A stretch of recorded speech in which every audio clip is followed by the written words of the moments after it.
Hello everyone, I'm Ferdi Salvador. Join us in unlocking the tricks of the trade here on Trade Talks. Let's get down to business.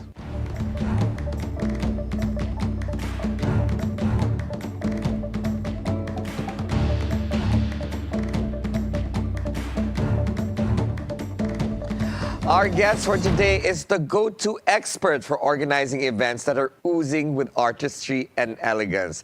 In fact, he's so good, his name has been transformed into an adjective, the Gideonized style, from intimate weddings to major international productions.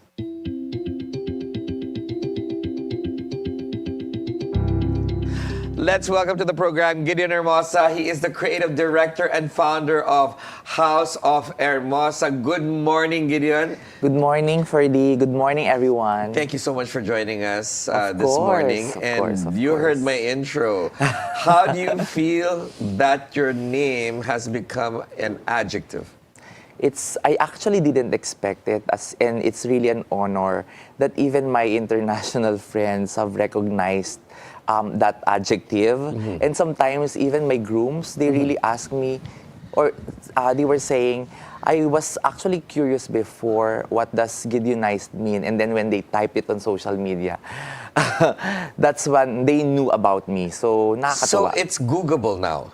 The Gideonized. In a way, yes. Because we've been using that hashtag since 2015. Right.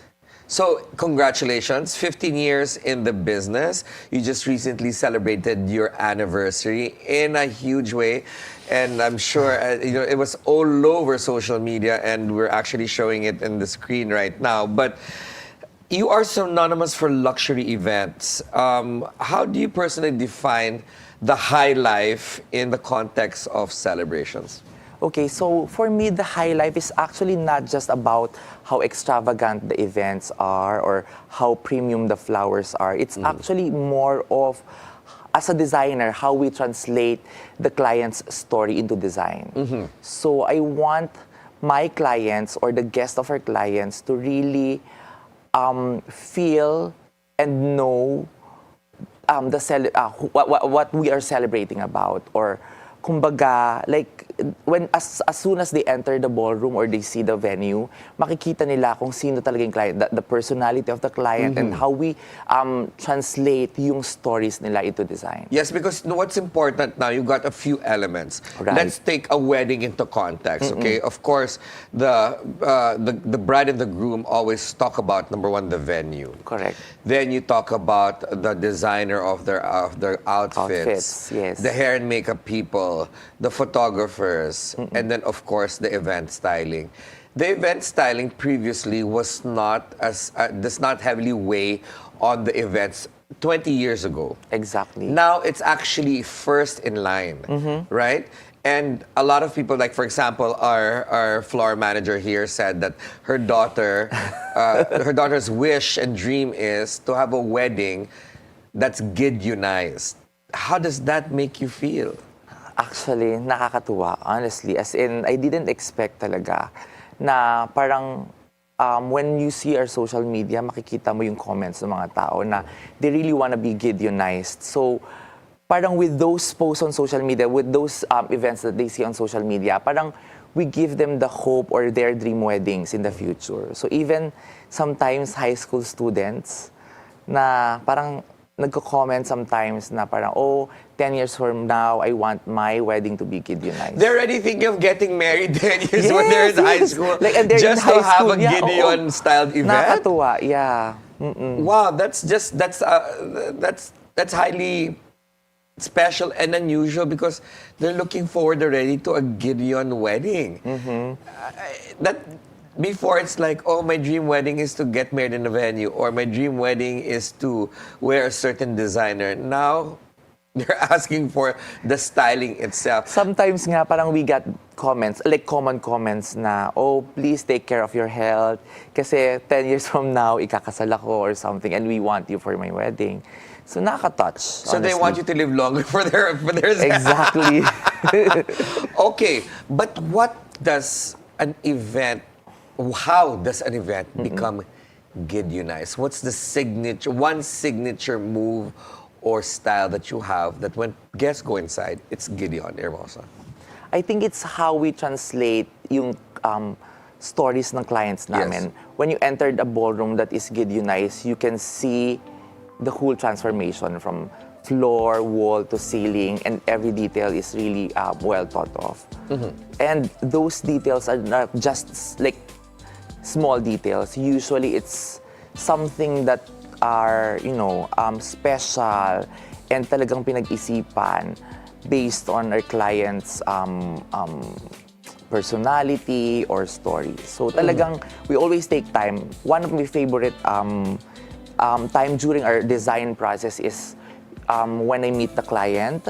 Kasi those time, usually I get to know them, interview them, ask their personalities, ask what dream wedding they have, or things like, pegs usually.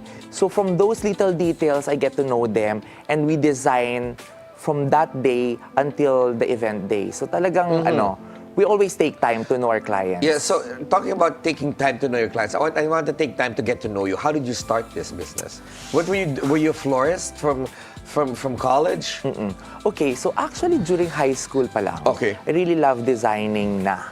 Like, I've been best in home economics, best in arts. Talagang, parang people, they see na yung talent ko is into art. So I always design bulletin boards sa school. But since I came from a province, parang we're not really exposed into luxury weddings before. Okay. So whenever we have occasions in our barangay, I always gather those crepe papers and recreate them into something else, like a display on our living room or recreate for another event, for example. So doon ako nag-start. So my very, very first wedding was during my high school days. Wow. Of somebody that you know, or were you hired for it? They were my family friend, so they hired me. And you know what? Did you thank them because that first wedding you did actually launched the Gideon Hermosa brand?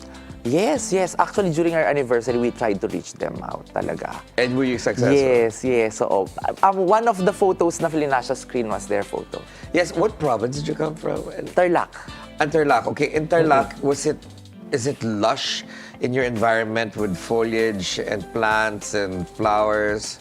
Well, we grow some flowers in our backyard. So we have did some you use zinnias, orchids, ganyan. So sometimes nagagalit yung mom ko because pinuputol ko sila and arrange them in vases. And I usually rearrange yung mga sofas namin and all. So during that time, hindi talaga naiintindihan ng parents ko why ganun yung thinking ko and all. Okay, but because of that, background and upbringing, is that what's translated? Because you're known for super lush, decorative, pegs, right? So was your childhood, a part of that story? I think so, kasi we grew in the farm also, no? Yes. So parang we have greeneries and all, we have, native flowers and ganyan. But I think when I was in college, yun yung time talaga na naging independent kasi ako. So, since naging independent ako, I get to know myself well. Tapos sa Baguio kasi ako nag-college. Okay. So, there's a lot of flowers in Baguio kasi local flowers grows in Benguet and Baguio City. Okay. No?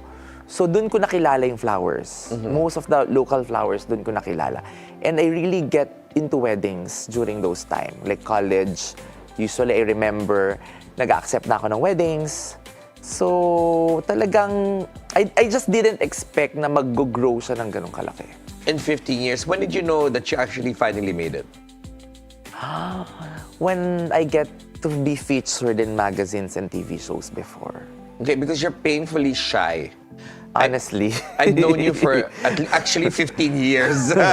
Yeah. When you started, and I saw how you grew and the business, and obviously you only had a few staff members then. Yeah. Now, how many do you have? From when to where? Well, we have a core of 34 people, and then we have a regular on-call, which is around 70 people. So That's almost a lot. 100 people. That's 100. Okay, let's go talk about that later. But for now, Trade Talks here, the High Life will be right back. Stay with us.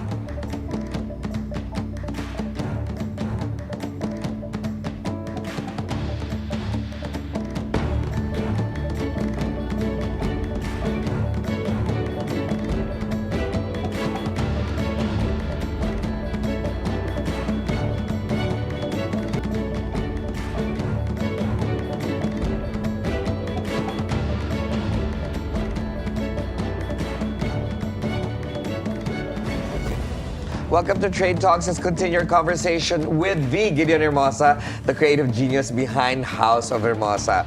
So let's get down to the nitty-gritty. You said from 30 to 100 plus staff members. That's a big operation. It is. So, for example, I want to get married or I have an event. How do you cost it out? Do you ask how many guests or do you ask for a budget? How does it work? So usually, we don't have a standard package. So Okay. what we usually do, all our events are customized. That's why we can't like give our clients parang an easy cost when they ask us. So what we usually do is we ask the details of the event, from the venue, number of guests, if they have a theme or concept, requirements in terms of the flowers, Yes. things like that. At least basic details, so we can come up with an initial cost. Okay. So And that's what how we about start. your international clients? Do they come to the Philippines and talk to you? Is it by digital meetings or how does it work? Well, that's actually the power of social media now. So a lot of clients from abroad have discovered us through social media, from Instagram, TikTok, and Facebook accounts. Yeah, because you're all over the place. Dubai. Where are the in Europe, definitely. We just had a wedding in Paris last month, and we're finalizing another wedding in Vietnam this coming year. Before end of the year, we have Bangkok wedding on November. Next year, we'll have like international events talaga. So what is your percentage now of international clients versus domestic clients? I would say the weddings that are from abroad, or that are that we're doing abroad, probably around 6 to 10 weddings or events in a year. And how would you define, like, what's the difference between Filipino clients and the foreign clients? What are their asks or demands that are unique? Okay, so when we get inquiries from like foreign clients, they usually honor privacy. Like they want you to honor their privacy. So we always have NDAs. So you can never post them. Well, sometimes if like sometimes like near to the event or after the event, sometimes we ask them again, because sometimes they love to be posted also. But initially they always ask for NDA. Discretion, yeah. Yes. So Syempre, because they don't want their business out there. They don't want to be copied.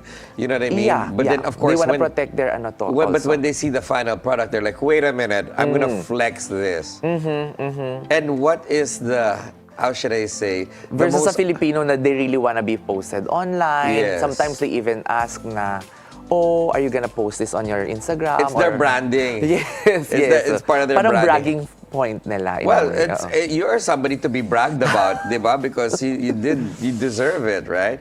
But Yeah. what's your most opulent event to date? Oh, okay. Opulent meaning to say the most expensive. Okay, I would say the Vietnam wedding 3 years ago. Okay. So no need to say whom, but Yeah, so we transformed a 2-hectare lot, a 2-hectare vacant lot, into a venue, an outdoor venue for 1,800 people. And this is for a foreign client. oh wow, okay. Yeah, so they're local Vietnamese from Vietnam. So they got married with 1,800 people, and they have this 2-hectare lot that they want us to transform. Are you allowed to tell us a ballpark? No.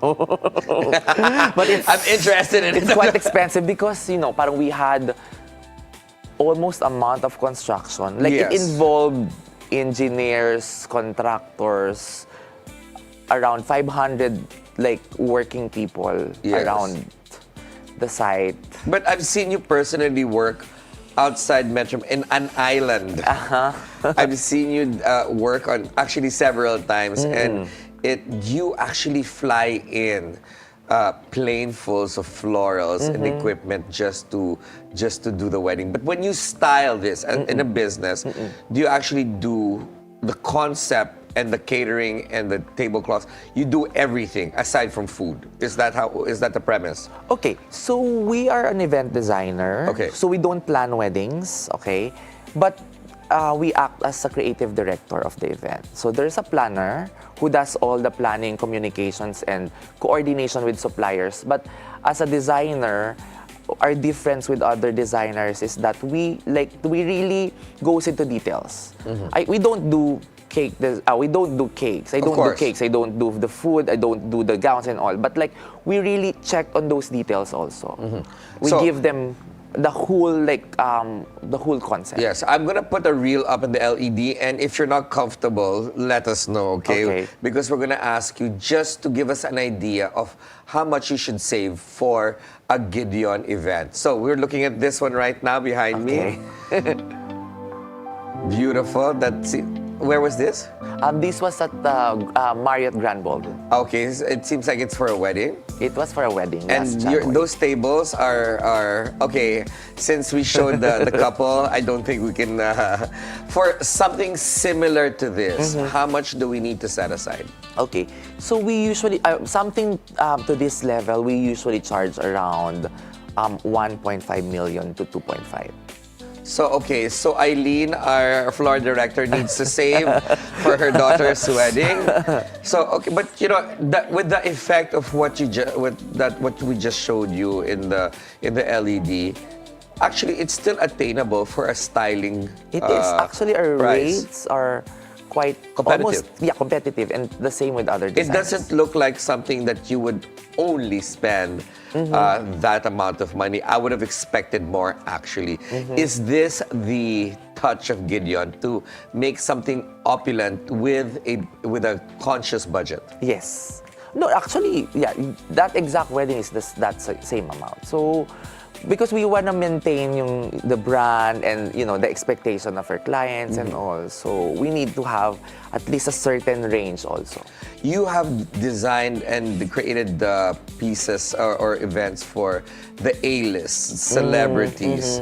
How do you balance between grandeur and intimate gatherings?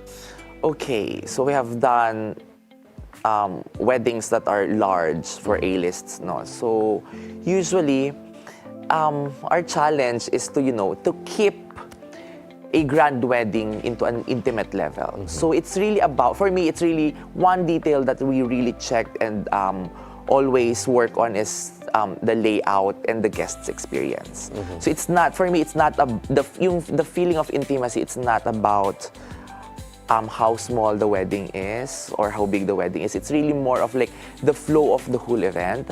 So I always check on the flow and the layout of the venue. Because Yes. even for, let's say, 800 people, you can feel it's intimate because they're intact in, one place, or the layout of the stage to the presidential table is something that is reachable from the very end of the ballroom. So things like that. What we consider. challenges do you face, Gideon, when it comes to like setting up in the Philippines, like floral supply? What are the challenges that you want to change? Okay, yeah. Actually, in the Philippines, we don't have a very good quality flowers. Okay. Maybe because of the weather. Like, farmers don't really invest on floral farming because of the weather. Because it's expensive to have those greenhouses. So most of our local flowers are grown outside. So That's a because major challenge, Yeah, 'cause you because have of the to- typhoon every year. Yeah, but you have to import all of these, so that That's why adds to sometimes cost. we import flowers. What about the other challenges that you want to change to help out people who want to be the next Gideon? I would say don't just rely on flowers. Like now we are exploring into different materials. Such If you as? see, we're using a lot of fabric that we can reuse also. Sustainability is something that we are, trying to promote also. So, we were using a lot of like different fabrics. I mean, fabricating fabrics into different forms as alternative to flowers. A lot of lights. We always inject or incorporate latest technology into our design. So you're saying, Gideon, that even if you don't have florals on the table, it is already a Gideonized event. Yes, it can, and we've done this from the past. We've had weddings that there was no flowers at all. We just spruced the venue with fabric and proper lighting. Do you do interiors? I can. Is that something that Gideon, the Well, House of I've been Hermosa would- wanting to study interior design. I have an eye for it, pero yeah. I think you should help us with our sets here on Trade Talks, Why and not? of course on the Daily Dish. I mean, you know, Yeah, it would be an honor. It would be an interesting exercise because we want to see how Gideon also evolves as a Pressure. creative. Pressure, guys. Pressure. But okay, in your 15-year journey as one of the top florists and events stylists in the Philippines, what one event would you say encapsulates the Gideon essence Okay. of living beautifully? Huh? Yeah. I would say there was this intimate wedding during the pandemic that we had in Nueva Ecija. It's a very small wedding. It's a 30 pax wedding. Since during that time, it was pandemic, so we're very limited with the resources. Yes. We're very limited with the number of guests that we can invite also. But we pulled everything like beautifully. It's a remote area in Nueva Ecija. It's by the Pantabangan Dam. Yes. Yeah. How beautiful. Yeah. And the couple is a farmer. So we actually, since the flowers were limited during that time Yes. also, because it's the height of pandemic. So we gathered actually vegetables, fruits, and some sort of like a farm to table kind of concept. Literally. Literally, actually. And then after the wedding, we created a community pantry in That's the beautiful. local community. So everyone was That's really the happy. essence of Gideon, huh? Yeah, yes, of course. What's yeah. next for Gideon? Okay, of course, as a very proud Filipino, we wanna bring our brand into global market, which we're trying to do now. Oo. So, Filipinos are very creative. We are very, very talented. Sayang yung talent natin if it's just, shown in the Philippines. So, I really wanna showcase Filipino talent in a world stage. And that's where we're doing now, yeah. Any project that you can break here Well- to help you achieve that?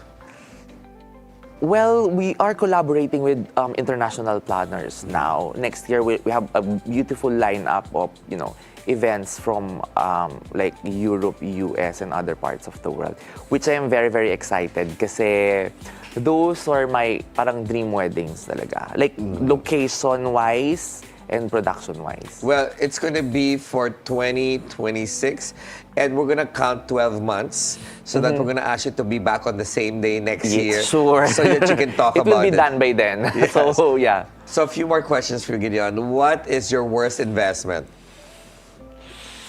Worst investment. Wow. Ano ba? Ang hirap. Madami ba?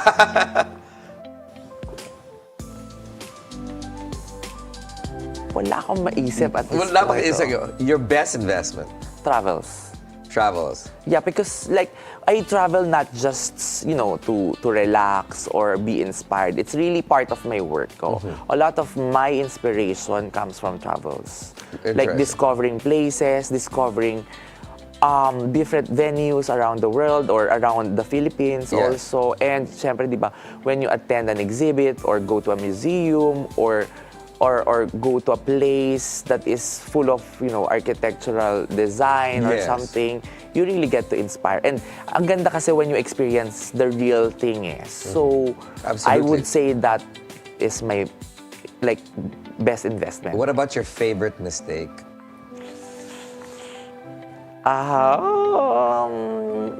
Giving second chances to other people. Is that Bakit? nothing? I was gonna ask you who. Hindi naman, like in general, like to a staff na dating galing sa amin and they realize na yung how higpit I am before, they realize na it's really part of the job and it makes them more confident and boost their, morale or tipong ano ba. It makes them a better person.